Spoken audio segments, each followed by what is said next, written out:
আমাদের বঙ্গোপসাগর, সেখানে মাত্র সেই 1980 সালের দুইটা সাবমেরিন আছে, আর কিছু অল্প কিছু ফ্রিগেট আছে।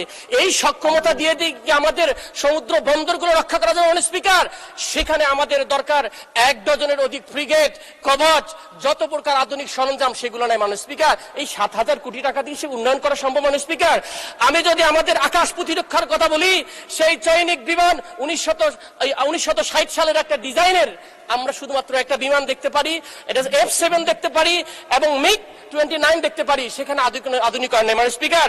আপনার যদি বাজেটের দিক দিয়ে তাকায়, পৃথিবীর অন্যান্য দেশের, ইন্ডিয়াতেও তার জিডিপি 2.5% দেয়, আপনার মায়ানমার জিডিপি 3.5% দেয়, পৃথিবীর এভারেজের আমরা দেখি 2.2% হচ্ছে বাজেট সামরিক খাতে, প্রতিরক্ষা খাতে, আমাদের সেদিকে নেই মাননীয় স্পিকার। আমরা এই কথাটা বলতে চাই, এই আজাদি ভূমিকে রক্ষা করার জন্য বাংলার হিন্দু, মুসলিম, বৌদ্ধ, খ্রিস্টান যদি এক বেলা না খেয়েও থাকতে হয়, আমাদের এই স্বাধীনতা সার্বভৌমত্ব রক্ষার জন্য আমাদেরকে বাজেট বেশি করে দিয়ে মানুষ আমাদের স্বাধীনতা রক্ষা করতে মাননীয় স্পিকার। মাননীয় স্পিকার, আমাকে একটু সময় বাড়িয়ে দিতে হবে, আমার কিছু কথা আছে মাননীয় স্পিকার। কেন বলতেছি? কারণ প্রতিনিয়তই আমাদেরকে, আমার রংপুর না, আপনাদের সবাই থ্রেটেনে আছে আমাদের স্বাধীনতা নিয়ে মাননীয় স্পিকার।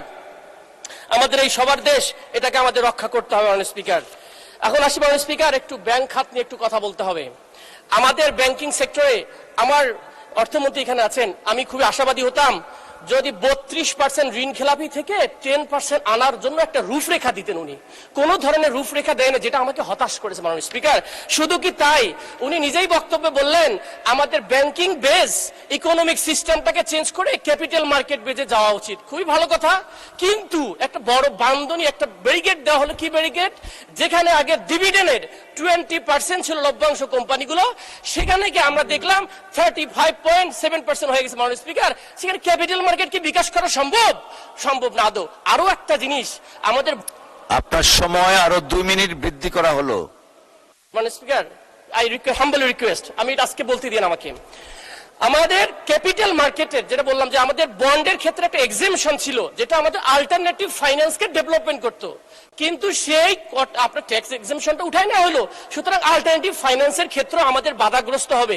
সে দৃষ্টিকোণ থেকে আমি মনে করি বাজেটের এই বিষয়টাকে আবার পুনরায় থিঙ্কিং করা আছে মাননীয় স্পিকার। মাননীয় স্পিকার, আরেকটা একটু আমরা সাংবিধানিক ইস্যু থেকে আসি।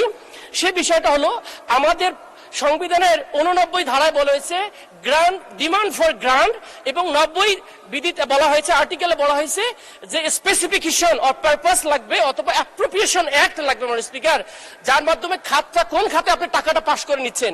আমরা দেখলাম 5.1 বা অথবা 47 থেকে 48 হাজার কোটি টাকা, যেটার কোনো খাত নির্ধারণ করা নেই মাননীয় স্পিকার, বিবিতে রাখা হয়েছে।